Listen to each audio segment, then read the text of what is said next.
las cuales te pueden hacer sabio para la salvación por la fe que es en Cristo Jesús. Toda la Escritura es inspirada por Dios.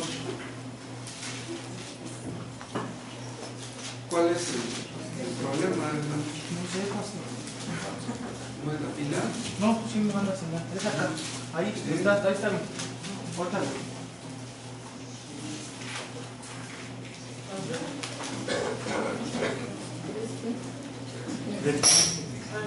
Toda la Escritura es inspirada por Dios. Hemos estado viendo este tema. Toda la Escritura desde Génesis hasta Apocalipsis. Los escritores estaban escribiendo como si Dios les dictara lo que tuvieran que escribir, pero no les estaba dictando. De manera que cuando ellos escribieron, no había ninguna duda que ello era palabra de Dios. Y eso lo entendieron todos los creyentes a través de la historia. Aunque déjenme decirles que solamente un creyente verdadero, un creyente que ha nacido de arriba por el Espíritu Santo, puede creer esto. Porque un inconverso puede creer en teoría que la Biblia es la palabra de Dios. Eso se lo pudieron haber enseñado. Incluso puede tener la Biblia en muy alta reverencia, como pasaba con los judíos de la iglesia primitiva, los escribas. Pero en realidad no lo creían. Un inconverso no puede creer que este libro sea la palabra de Dios. Esto es algo que solamente Dios puede hacer en el corazón de una persona. Y no solamente esta doctrina, sino cualquier otra. Solamente Dios puede enseñarnos su verdad. Padre, háblanos a todos a través de tu verdad, a través de tu palabra. Que estos textos que vamos a leer, Señor, sean de grande bendición para todos.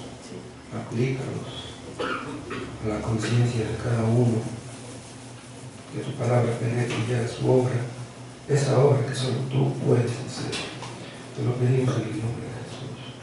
Estábamos viendo algunas evidencias internas de la veracidad de las Santas Escrituras, de la inspiración de las Santas Escrituras. Vamos a ver muchos textos ahora que nos muestran eso claramente. El primer texto que vamos a ver es Romanos 3:2.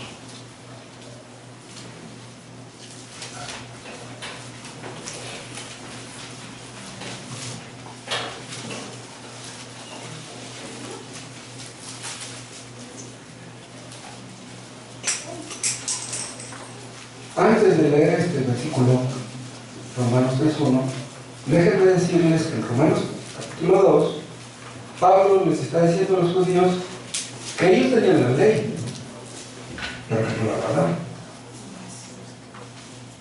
Ellos tenían un gran privilegio al tener las Escrituras, pero no la guardaban.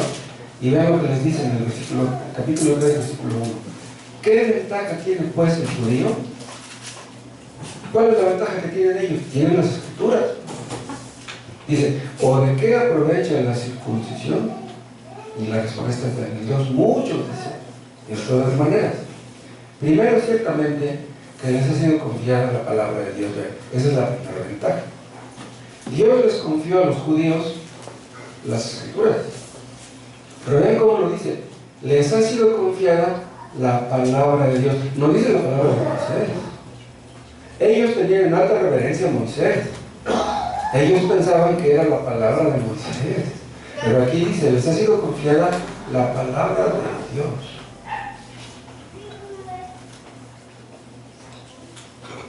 Los escribas eran muy meticulosos en la transcripción de las Escrituras. Eran bien celosos. Con eso, parecería que demostraban que realmente creían que era la palabra de Dios, pero no la ponían en práctica. Entonces, ¿de qué sirve tener la Biblia en una alta reverencia si no se obedece lo que está escrito? No tiene ningún sentido. Dice, ¿qué ventaja tiene pues el judío? La ventaja era grande. Tener las Escrituras en la mano es una ventaja enorme, ¿sí? Pero Una de dos, eso o nos conduce a la salvación o aumentará nuestra condenación. Porque los que no tuvieron las escrituras podrían decir, bueno, pero yo nunca tuve la Biblia en la mano, pero los que la tenemos, y vean, relacionen lo que dice el 2 con lo que dice el 3, pues ¿qué? Si algunos de ellos han sido incrédulos, su incredulidad habrá hecho nula la fidelidad de Dios. Si era la palabra de Dios, entonces ¿por qué ellos eran incrédulos?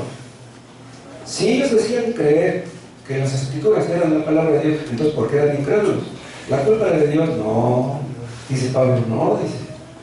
Lo dice en el 4. De ninguna manera. No, Dios no tiene la culpa. Supongamos, nosotros creemos que la Biblia es la palabra de Dios. Yo tengo aquí como 10 Biblias. Las personas que me conocen, si me ven haciendo cosas malas, ¿qué van a decir? Pues ahí está el fulano este, tiene muchas Biblias, pero mira lo que hace. Entonces, ¿quién tiene la culpa de eso? Dios, no. La Biblia es la palabra de Dios independientemente de lo que nosotros hagamos. Si los judíos no ponían en práctica todo lo que aprendían, la culpa no la tiene Dios. Dios nunca es cómplice del pecado de nadie. La palabra de Dios no deja de ser la palabra de Dios por el hecho de los que decimos creer que es la palabra de Dios, no la pongamos en práctica. Voy a ver otra vez el versículo 2. Mucho en todas maneras. Primero, ciertamente les ha sido confiada la palabra de Dios. Pero ¿de cuál palabra de Dios está hablando aquí Pablo? No está hablando del Nuevo Testamento. Obviamente. ¿Sí? Porque cuando Pablo escribió esto, el canon del Nuevo Testamento todavía no estaba terminado. Entonces está hablando del Antiguo Testamento. ¿Cómo le llama Pablo el Antiguo Testamento? La palabra de Dios. Entonces, tan palabra de Dios es el Nuevo como lo es el Antiguo Testamento también. A ellos les fue confiado el Antiguo Testamento. A nosotros nos es confiada toda la Biblia.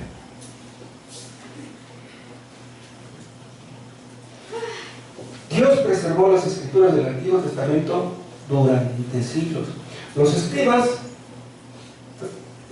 traducían, transliteraban, escribían en papiros.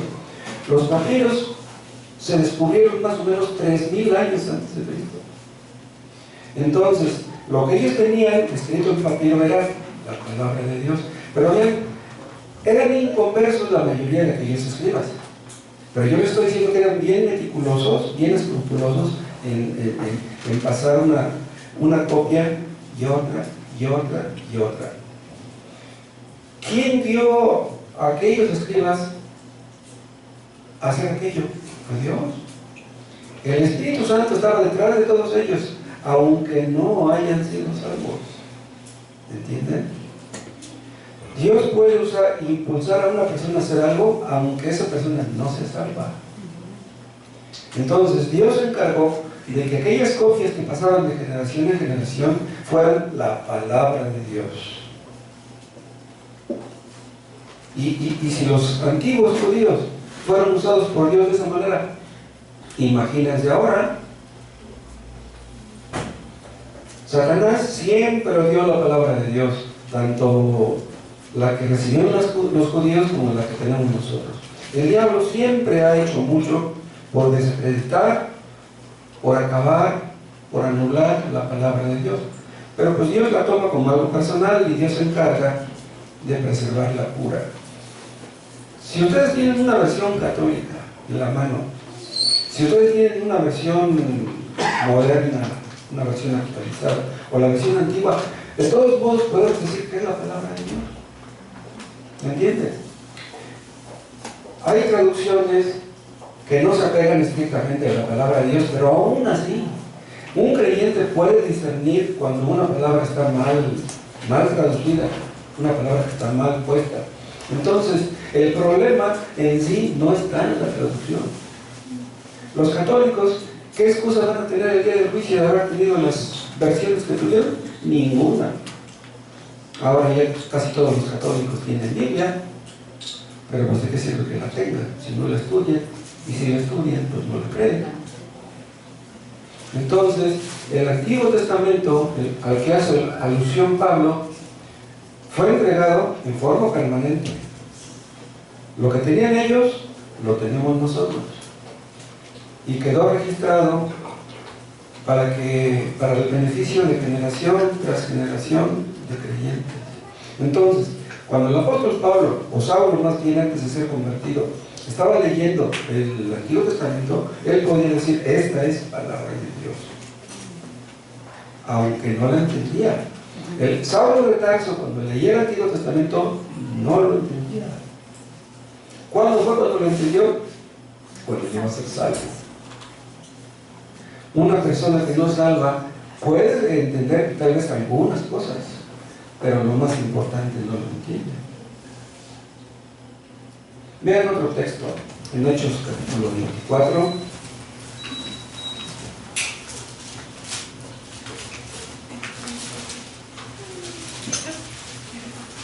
Aquí, en este capítulo, el apóstol Pablo está haciendo su defensa ante Félix. Lo acusaban de ser un blasfemo, de ser un hereje. Querían que lo mataran. Ven cómo dice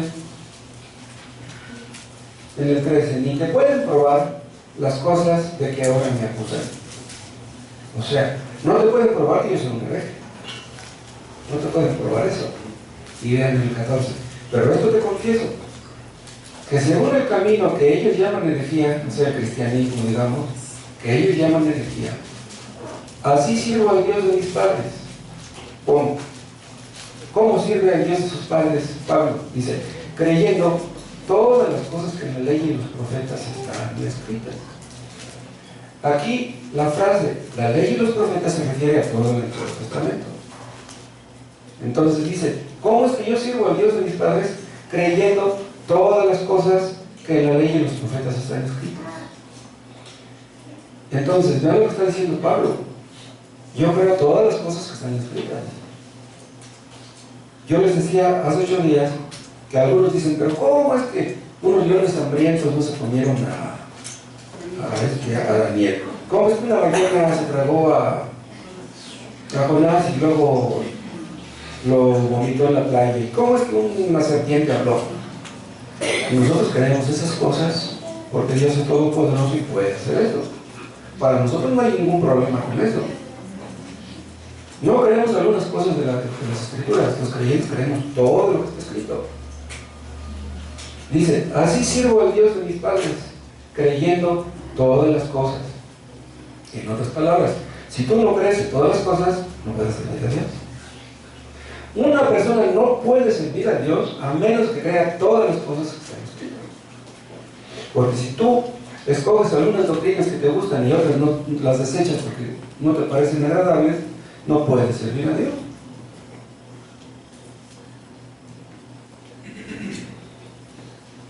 Los inconversos son capaces de creer cualquier cosa, pero lo que más debieran creer, o lo que principalmente deberían de creer, no lo creen.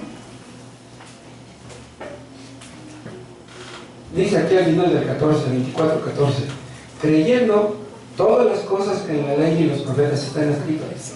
¿Cuándo fue? Cuando Pablo empezó a creer todas estas cosas después de ser convertido, no antes. Antes él creía que creía, pero no creía realmente. Pero ¿se acuerdan cuando iba rumbo a Damasco, una luz cegadora lo envolvió, cayó de su cabalgadura, quedó ciego y duró 3 días ciego? Y dice, después narra su historia, y él dice que como escamas cayeron de sus ojos. O sea, él entendió que estaba pero bien ciego a las realidades espirituales. No solamente estaba ciego, tenía escamas encima de sus ojos, doblemente ciego. Vean otro texto, en Hechos capítulo 20.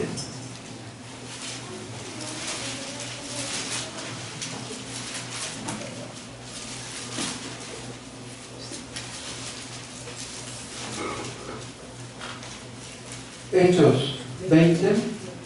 Aquí el apóstol Pablo se está despidiendo de los creyentes de Éfeso, de su discurso de despedida.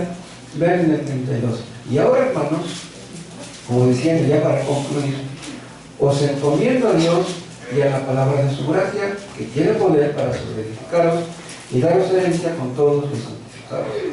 Pero vean las palabras que usa aquí Pablo. Os encomiendo a Dios y a la palabra de su gracia. Lo primero lo entendemos.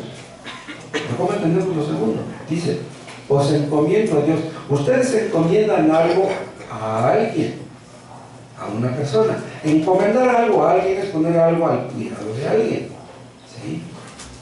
O sea, yo los encomiendo a Dios, que Dios los cuide. Pero ¿por qué dice?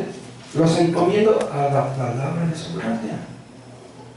Ustedes no le pueden encomendar a una persona a un libro. ¿Sí? Pueden encomendarle a una persona a Dios como un libro, pero dice a la palabra de su gracia, dando a entender que la palabra tiene poder y como si tuviera personalidad. ¿No leyeron ustedes un sermón de Spurgeon que se llama El libro que habla? Está basado ese sermón en ese texto que dice, te hablará cuando despiertes. La palabra de Dios nos habla.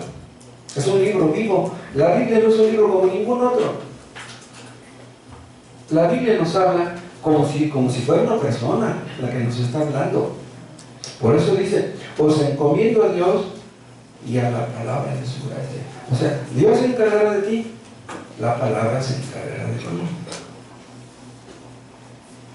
Ahora dice, que tiene poder para sobreedificarlos. ¿Quién tiene poder para sobreedificarlos? Dios, pero también la palabra. Dios tiene poder, la palabra tiene poder. Dice, tiene poder para sobreedificarlos. Ya Dios había hecho una obra por medio del apóstol Pablo en la vida de aquellos creyentes de Éfeso. Ellos necesitaban ser sobreedificados. ¿Cómo serían sobreedificados? Con el poder de Dios y con el poder de la palabra. La palabra tiene tal poder que nos sacude de pies a cabeza, nos muestra que estamos mal. Si ustedes leen las Escrituras y no son conducidos a sentirse mal, la palabra a algo le falta. Algo ha ocurrido. Si ustedes leen 2 capítulos o 3 capítulos y dejan la Biblia y ni en cuenta, como si no hubieran leído nada, ahí algo está mal. Porque la Biblia, si se lee correctamente, siempre nos muestra que estamos mal. El hombre orgulloso, el hombre autosuficiente, no quiere sentirse mal. Y es por eso que muchos no quieren leer, porque dicen, no, yo me siento mal, sin leer. Me pongo a leer, más mal me voy a sentir, por ahí la dejo. Pero un creyente no puede reaccionar de esa manera. Nosotros queremos que Dios nos muestre que estamos mal. Y le pedimos su ayuda para corregirnos y para hacer su voluntad. Solamente un cristiano verdadero puede actuar de esa manera. ¿Cómo describe aquí Pablo la palabra de Dios? Dice, y a la palabra de su gracia. Eso puede significar 2 cosas. Puede significar que tenemos gracia en la palabra. O sea, Dios nos da esa gracia a través de la palabra. Y también puede querer decir, pues que por la gracia de Dios es que tenemos la palabra. Porque millones de personas nunca la conocieron. Entonces, tener la palabra de Dios es algo que no merecemos. Si lo vemos desde ese punto de vista, la valoraremos de otra manera. Yo les decía hoy a los hermanos de acá de calle 6 que hay personas que leen mucho la Biblia, empiezan en Génesis y acaban en Apocalipsis y le dan vuelta, y le dan vuelta, y le dan vuelta. Leen diario 2 capítulos, 3, tal vez hasta 4. Pero yo me temo que muchas de esas personas no entienden casi nada. ¿Quieren que les diga algo? Yo no leo la Biblia así. El hermano Tomás tampoco la lee así. A mí me gusta leer por temas. Si ustedes, por ejemplo, no entienden lo que es la justificación, lo que es la propiciación, lo que es la redención, no entienden lo que significa la palabra fe, investiguen esos temas. Saquen muchos textos y analícenlos. ¿De qué sirve estar leyendo y leyendo y leyendo y a fin de cuentas no entienden nada? Si solamente estudiaran una sola palabra, el significado de una sola palabra, entenderían ustedes mucho. No digo que sea malo leer la Biblia de esa manera, tiene sus ventajas, no estar leyendo un libro y luego otro y otro. Pero lo más importante es cerciorarnos de que estamos entendiendo y no presumir de que estamos leyendo.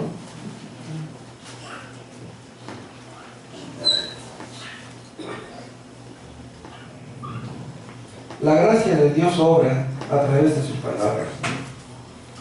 La gracia de Dios llega a nuestras vidas a través de su palabra, de manera que los que la menosprecian, los que la descuidan, los que son negligentes, entonces no querrán crecer en la gracia. La palabra de Dios tiene poder, dice aquí Pablo. Y déjenme decirles esto, las palabras de los hombres tienen poder. Por ejemplo, si un padre le dice a un hijo, eres un inútil, esa palabra le hace mucho daño al hijo.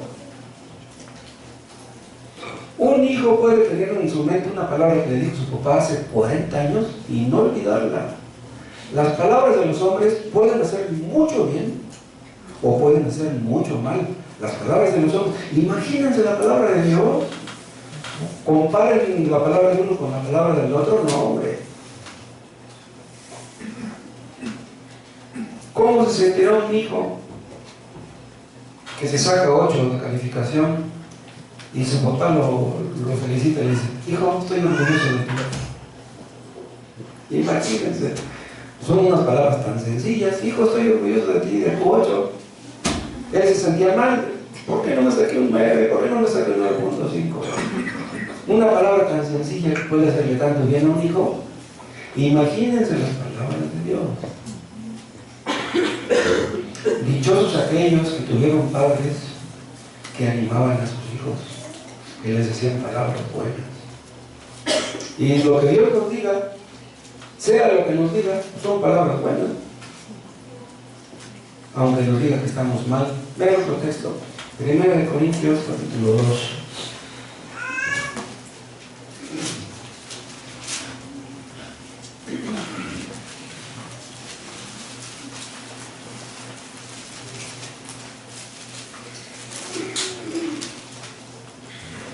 Aquí habla Pablo, vean lo que dice, 1 Corintios 2:13. Lo cual también hablamos, no con palabras enseñadas por sabiduría humana, sino con los que enseña el Espíritu, acomodando lo espiritual a lo espiritual. Dice, hablamos no con palabras enseñadas por sabiduría humana. Vean, Pablo tenía sabiduría humana, porque Pablo era un hombre muy culto.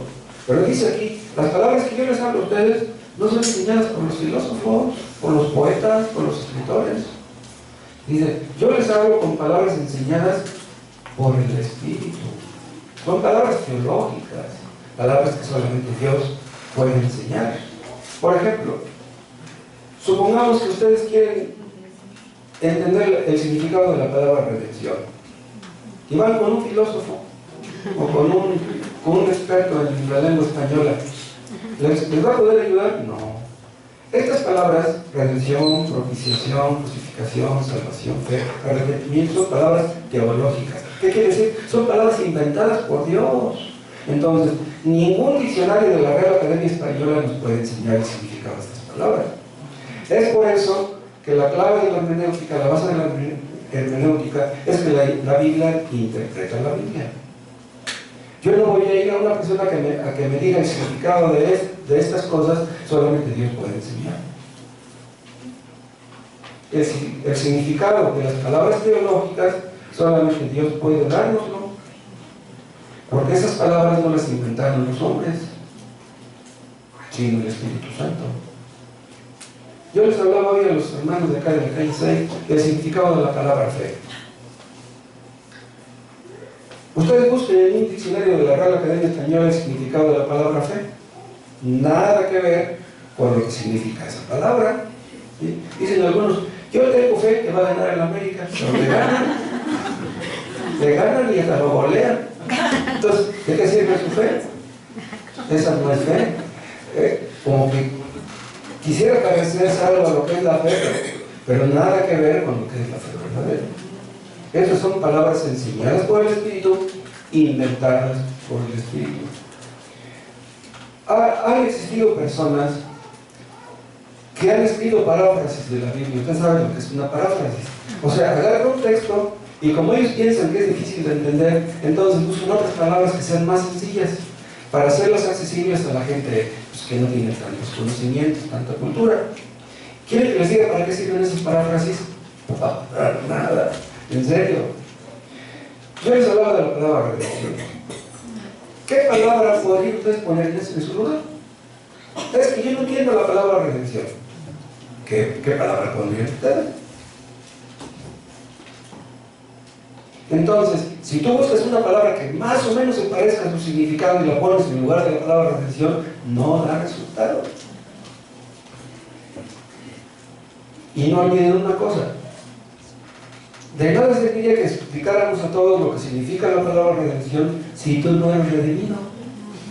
Los que entienden la palabra redención son los redimidos, los que han experimentado la redención, aquellos que entienden que Cristo pagó el rescate de sus pecados con su muerte en la cruz.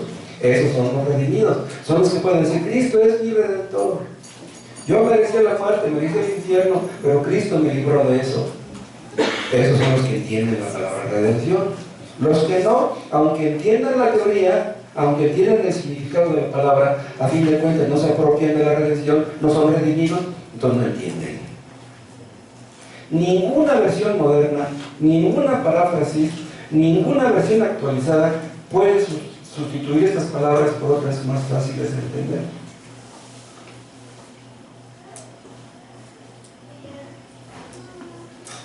Si una persona se acerca a la Biblia con ideas preconcebidas, no la va a entender. Una persona que se pone a leer la Biblia con prejuicios, de que la Biblia tiene que decir lo que ellos piensan que tuviera que decir. No, la Biblia no dice lo que a ti te gustaría que dijera. La Biblia dice lo que es. Y si no te gusta, ¿qué vamos a hacer? De nada sirve simplificar las palabras teológicas. El problema, hermanos, no está aquí en la cabeza. El problema está en el corazón de que las personas no quieren obedecer a Dios. Una persona que no tiene ese deseo en su corazón nunca entenderá realmente. Nosotros tratamos de enseñar a nuestros alumnos, queremos explicarles un texto, pero nosotros entendemos perfectamente que si Dios lo enseña, la persona no es enseñada. El único que verdaderamente puede enseñar las doctrinas es Dios, es el Espíritu Santo. Y es por eso que debemos orar por la predicación, porque si nosotros abrimos la boca, pero Dios cierra la suya, pues entonces la gente no va a entender. La Biblia se interpreta a sí misma. Y hay un versículo que lo dice de una manera preciosa, está en Isaías 28.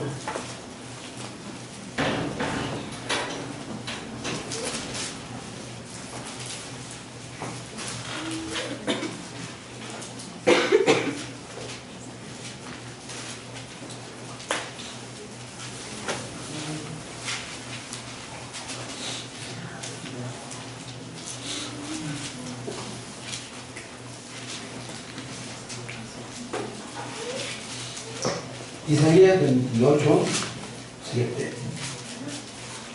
Pero también estos se erraron con el vino y con sidra se entontecieron. ¿Quiénes estos?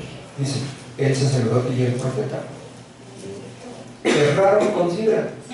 ¿Quiénes eran el sacerdote y el profeta? Pues supuestamente los que tenían revelación de Dios. Eran los expertos, eran los que sabían. Pero dice aquí que erraron. Y arriba dice que se entontecieron. Dice, fueron trastornados por el vino, se aturdieron con la sidra, erraron en la visión, tropezaron en el juicio. De manera que los que deberían de haber entendido, no entendían. Y luego dice el 8, porque toda mesa está llena de vómito y suciedad hasta no haber lugar limpio. Pues cómo no, si los expertos andaban en pecado, imagínense los demás, ¿qué podían esperar los otros? Y dice el 9, ¿a quién se enseñará ciencia? ¿O a quién se hará entender doctrina? ¿A los destetados? ¿A los arrancados de los pechos? ¿Quiénes son los destetados? Los que acaban de dejar el pecho. ¿Sí? A los que apenas les empiezan a dar la mamila o la comidita, las primeras comiditas que les dan al bebé. Esos niños no se les puede dar algo maduro. Un niño que apenas se le acaba de quitar el pecho, ustedes no le pueden dar un pico de gallo. ¿No? Lo van a matar. Dice, ¿a quién será entender doctrina? ¿A los destetados? No, un destetado no entiende mucha doctrina. Pero vean lo que dice el 10. Porque mandamiento tras mandamiento, mandato sobre mandato, renglón tras renglón, línea sobre línea, un poquito allí, otro poquito allá. ¿Ven? Así es como Dios nos habla. Leen ustedes Romanos, ahí aprenden un poquito. Leen el Juan otro poquito. Leen Isaías otro poquito. Leen Salmos otro poquito. El recién convertido lee un poquito, aprende un poquito. Pero al día siguiente persevera. Y al día siguiente otro poco, llega el momento en que en un año aprendes muchísimas cosas. Un niño de 4 años, pues tal vez no entienda gran cosa, pero un niño de 6, 7 años, no, hombre, ese niño ya entiende un montón de cosas. Un recién convertido, pues tal vez se desanime porque dice, no, pues es que yo no entiendo. No te desanimes, tú sigue leyendo y Dios te iluminará. Y es que entendemos y ni cuenta nos damos. Pero es el Espíritu Santo el que se encarga de hacernos entender. Un poquito aquí, dice, un poquito allá. Dios nos habla a través de su palabra y nos hace entender que es su palabra. Vean 1 Corintios 2.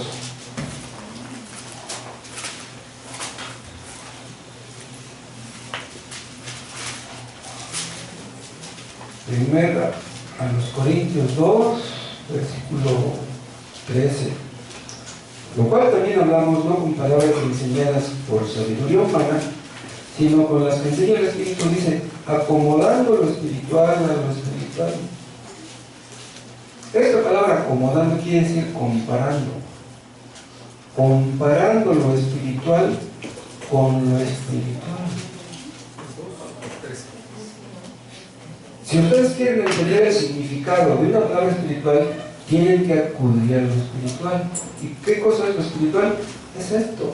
Esta es la base de la idea de que la Biblia interpreta la Biblia. Si ustedes van con un científico, con un filólogo, con un erudito, con un experto en este mundo, para que les explique un texto de la Biblia, él no entiende de eso. Tenemos que acudir a las cosas espirituales para poder entender las cosas espirituales. No vamos a acudir a la carne para que nos explique lo que pertenece al Espíritu, porque eso sería absurdo. Los pretendidos sabios tal vez pensarán, si yo no entiendo lo que está diciendo, tú menos. Pero un creyente entiende, Dios le ayuda a entender. Y un creyente que apenas si sabe leer, pero que es un creyente verdadero, aunque apenas si sepa leer, sabe más de la palabra de Dios que un científico ateo. Así como ustedes lo oyen. Una palabra espiritual no se puede explicar con una palabra carnal. Imagínense que una persona dijera, yo tengo el significado de ese texto y nadie más en el mundo lo sabe. Imposible. Vean 1 Corintios capítulo 14.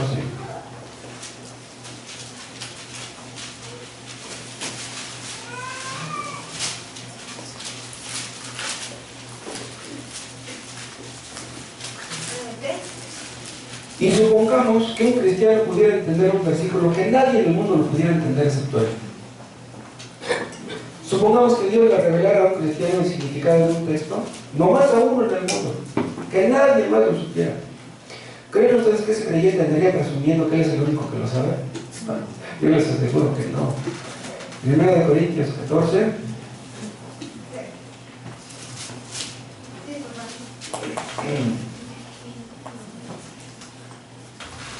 Dice en el 37, si alguno se cree profeta o espiritual, reconozca que lo que os escribo son mandamientos del Señor.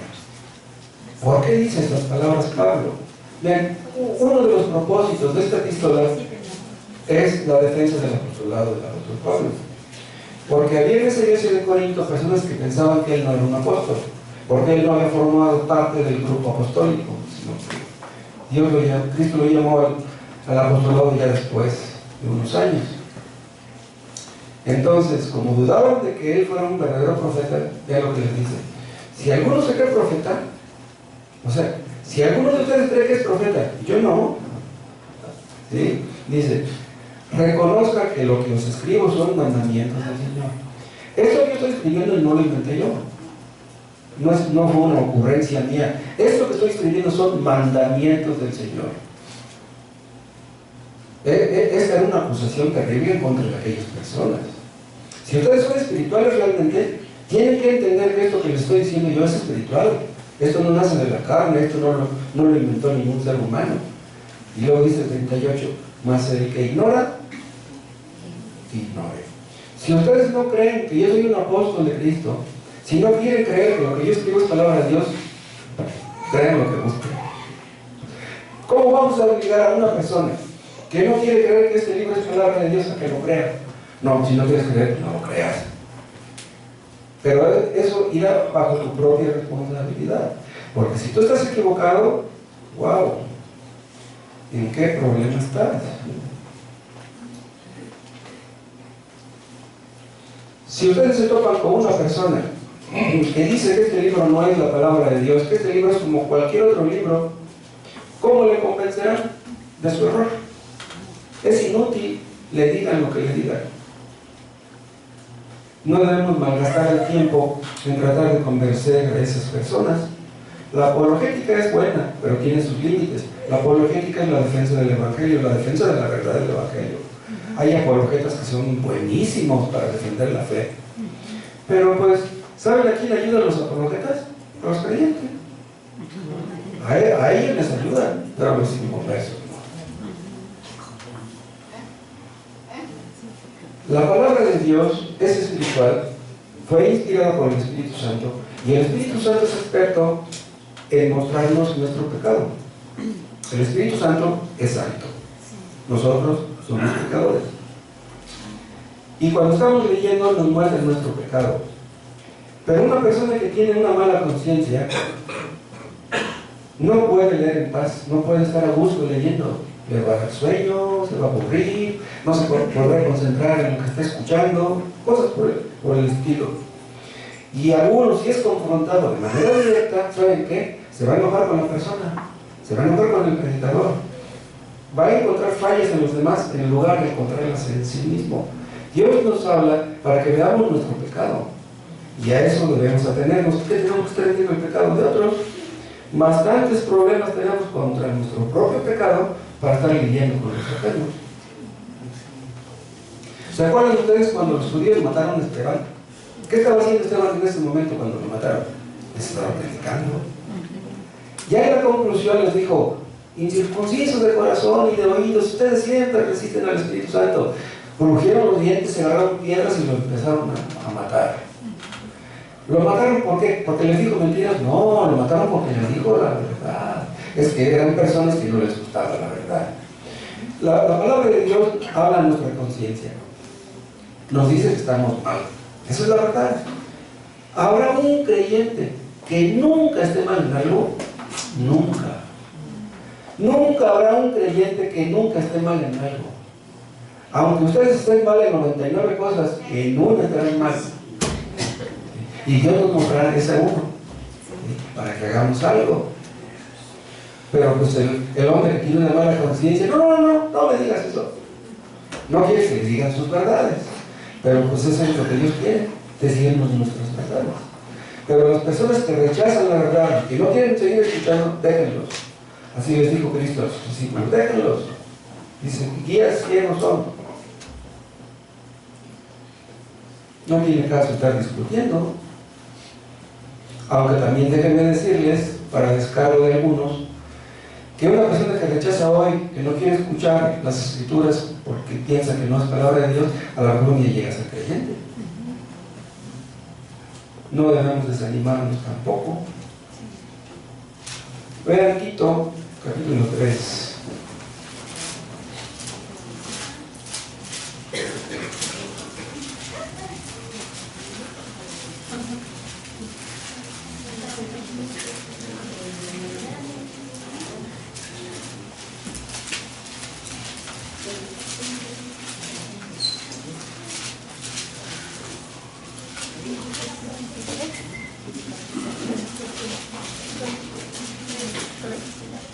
Tito 3:8. Palabra fiel es esta: y en estas cosas quiero que insistas con firmeza. Acuérdense que Tito era pastor.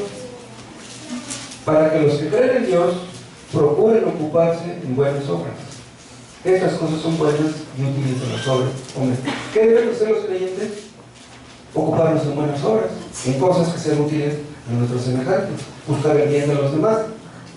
Dice, pero evita las cuestiones necias y genealogías y contenciones y discusiones acerca de la ley, porque son vanas y sin provecho. Tú dices que hagan lo bueno. Ahora, si se ponen a discutir y no quieren hacer lo bueno, déjalos. Quieren hacer lo que se les ocurra, déjalos. ¿Cómo podríamos obligar a una persona que haga lo bueno si no quiere hacer lo bueno? Sabe lo que es lo bueno, pero simplemente no quiere hacerlo. Vean otro texto. En 1 de Timoteo, capítulo 2.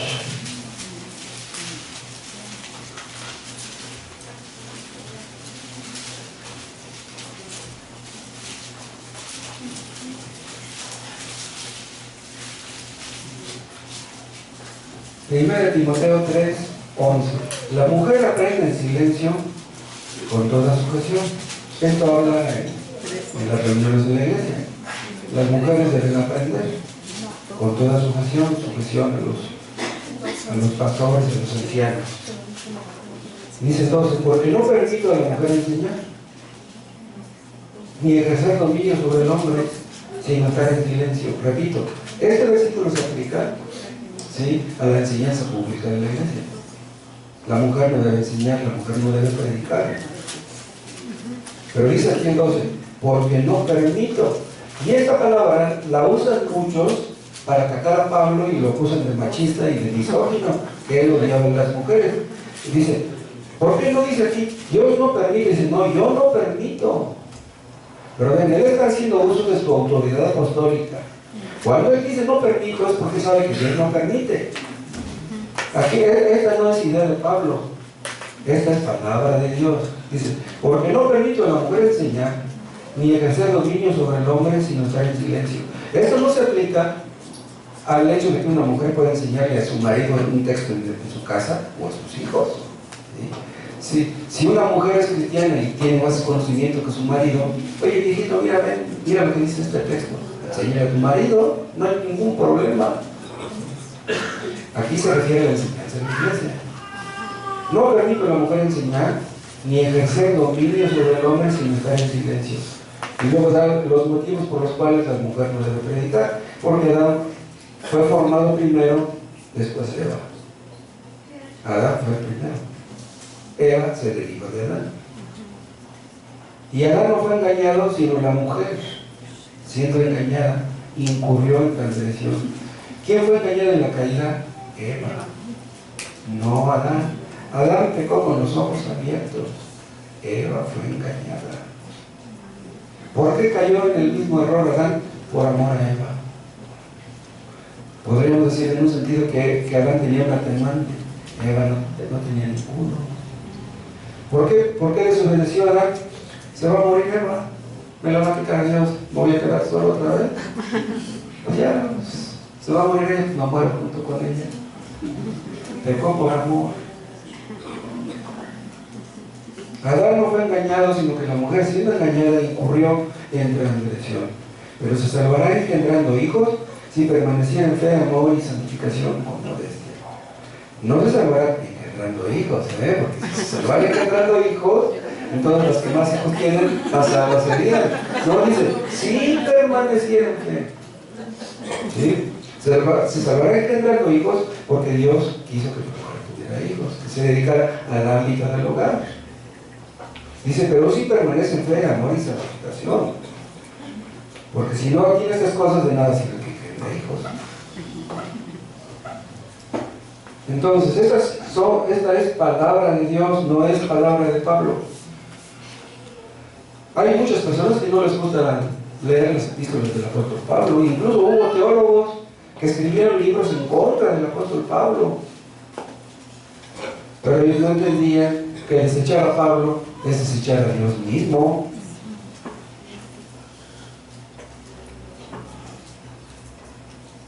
Vamos a ver otro texto. Gálatas, capítulo 1.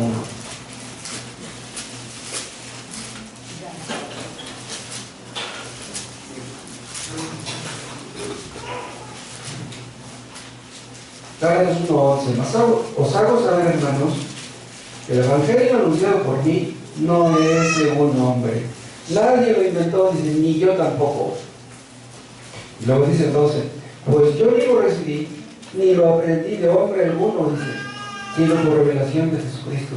Pablo no aprendió el evangelio ni de Pedro, ni de Juan, ni de Jacobo, ni de ningún apóstol. Cristo mismo personalmente le enseñó el evangelio a Pablo.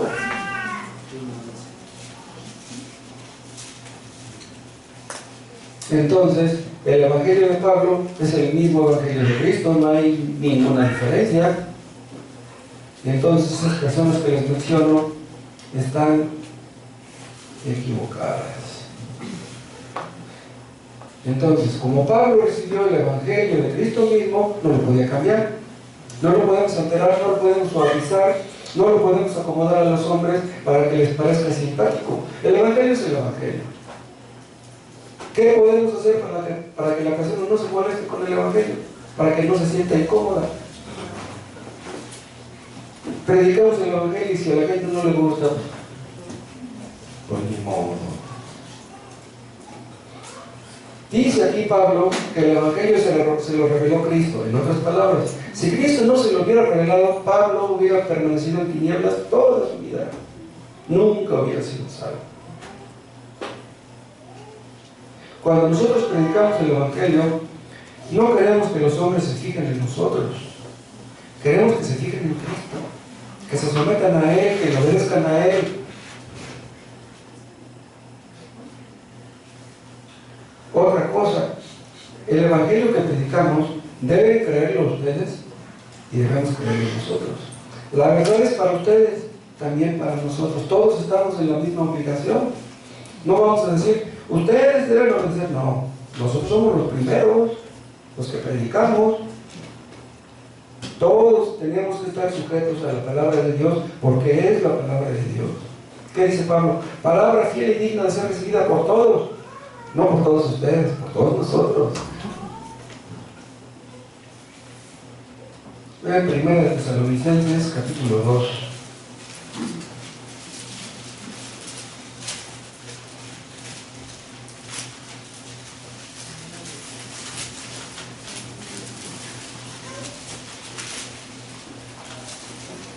Capítulo 2, versículo 13. Por lo cual también nosotros sin cesar damos gracias a Dios, de que cuando recibisteis la palabra de Dios, que oísteis de nosotros, la recibisteis no como palabra de hombre, sino según es en verdad la palabra de Dios. Ven, Pablo da gracias a Dios porque él sabía que si no hubiera sido por el poder de Dios, los tesalonicenses no hubieran recibido la palabra de Dios con exactitud. Cuando una palabra recibe la palabra de Dios como lo que es la palabra de Dios, entendemos que Dios ha hecho la obra. Vean cómo dice al final del 13, la cual actúa en vosotros los creyentes. La palabra de Dios obra. La palabra de Dios transforma a las personas. Y cuando vemos a una persona transformada, podemos ver que la palabra ha obrado en esa persona. La cual actúa, la cual opera, la cual obra. Es la palabra viva, es la palabra eficaz, es la palabra que penetra, que parte de los huesos, las coyunturas, como dice el autor de Hebreos, y hace su obra. Es una obra que solamente el Espíritu Santo puede hacer.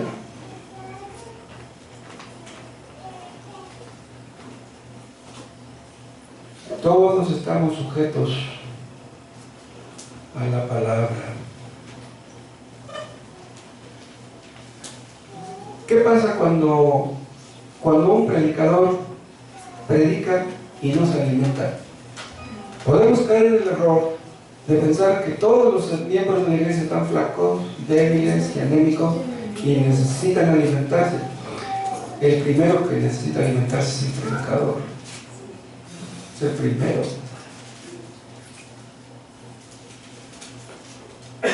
Hay unas perritas que tienen muchos perritos y que tienen que darle pues la chichita a los perritos. Pero ¿qué pasa? Que tanto le quitan la leche a la pobre perrita que se les acaba el calcio. ¿Y saben qué pasa? Le pasa a una perrita cuando se le acaba el calcio, se puede morir. Los creyentes, los que predicamos, necesitamos la leche. Le damos la leche a los demás, nosotros no la tomamos, se nos acaba el calcio espiritual y nos morimos. No, la palabra de Dios es para todos. La leche es para los nuevos, para los recién convertidos, pero en un sentido, pues nunca dejaremos de ser niños y siempre necesitaremos la leche.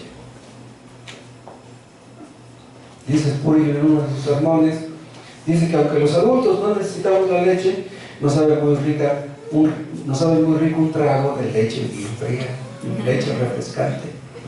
Según de Timoteo 2.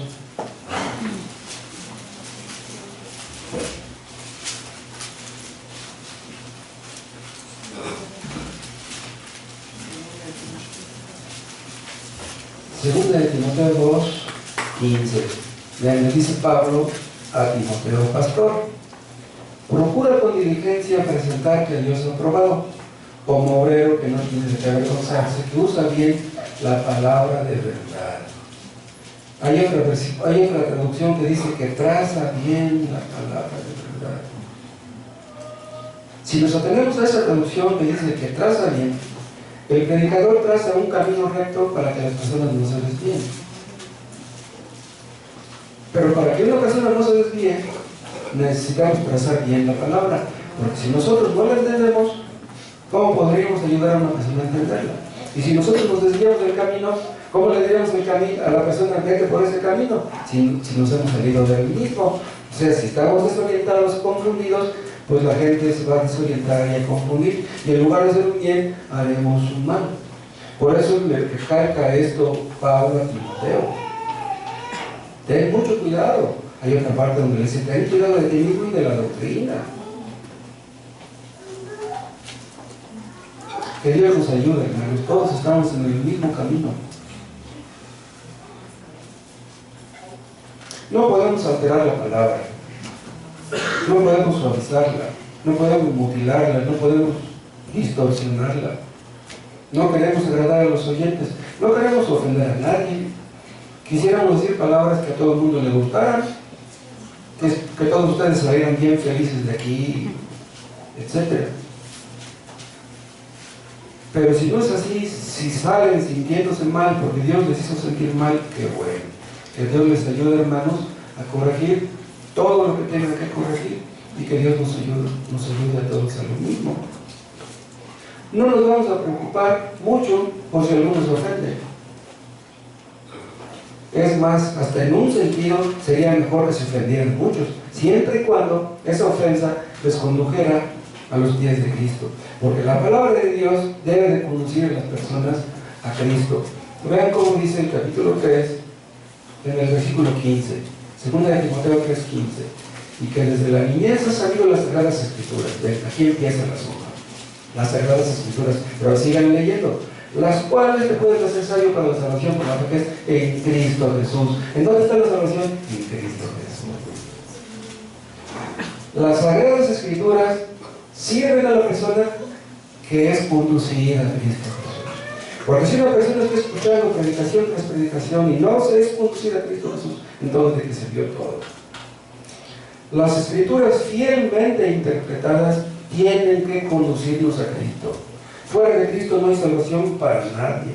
Cristo dijo, escudriñad las Escrituras porque a vosotros os parece que en ellas tenéis la vida eterna y ellas son las que dan testimonio de Él. Desde Génesis hasta Apocalipsis, las Escrituras dan testimonio de Cristo. Lo hemos dicho, quiten ustedes a Cristo de este libro y ¿qué queda? No queda nada. Cristo es el centro de la Biblia, el corazón de la Biblia. Dios quiere siempre, el Espíritu Santo quiere siempre conducirnos a Cristo. Si lo que hemos leído en las Escrituras nos ha hecho ver nuestro pecado, pero no hemos sido conducidos a Cristo, ¿de qué sirve que lloremos, que lamentemos, que nos arrastremos? El asunto es que seamos conducidos a Cristo. En Cristo está la vida eterna. En Cristo está la salvación. Fuera de Cristo no hay salvación para nadie. Dice que desde la niñez has sabido las Sagradas Escrituras. ¿Tú las sabes? Las sabes si has sido conducido a Cristo. Cuando somos conducidos a Cristo es cuando lo vemos tan precioso. No hay nadie como Él. Cuando vemos a Cristo como quien es realmente, Dios hecho carne, Dios que vino al mundo, es entonces cuando las letras que estamos leyendo cobran vida en nuestros ojos. Es el libro vivo, es el libro que nos habla. Y entonces, cuando tú vayas a Cristo, entenderás este libro como nunca antes lo entendiste. Es el libro que habla, el libro que nos habla cuando despertamos, el libro que nos habla cuando nos estamos acostando. Vas caminando por la calle, vas en el metro, vas en el micro, y la palabra de Dios ahí la tienes en tu cabeza. Dios mismo hablándote, que nos hable a todos. Gracias, Padre, por tu palabra. Oh Dios, tú conoces nuestro corazón, tú conoces nuestro pecado. Háblanos a través de tus palabras, danos tus gracias para apartarnos del mismo, para apartarnos de toda vanidad, de toda falsedad, de toda hipocresía. Oh Dios, que esta sea una iglesia fiel, una verdadera iglesia de Cristo. Oh Dios, muéstranos nuestro pecado y límpianos, que podamos ser útiles a nuestros semejantes, porque no lo hemos hecho, Padre. Hemos sido tan egoístas y tan mundanos. Ayúdanos a ver nuestro pecado como lo ves tú, y aborrecerlo y mortificarlo, y que reflejemos en nuestra conducta el mismo carácter de Cristo cuando se paseaba por este mundo. Gracias por tu palabra en el nombre de Jesús.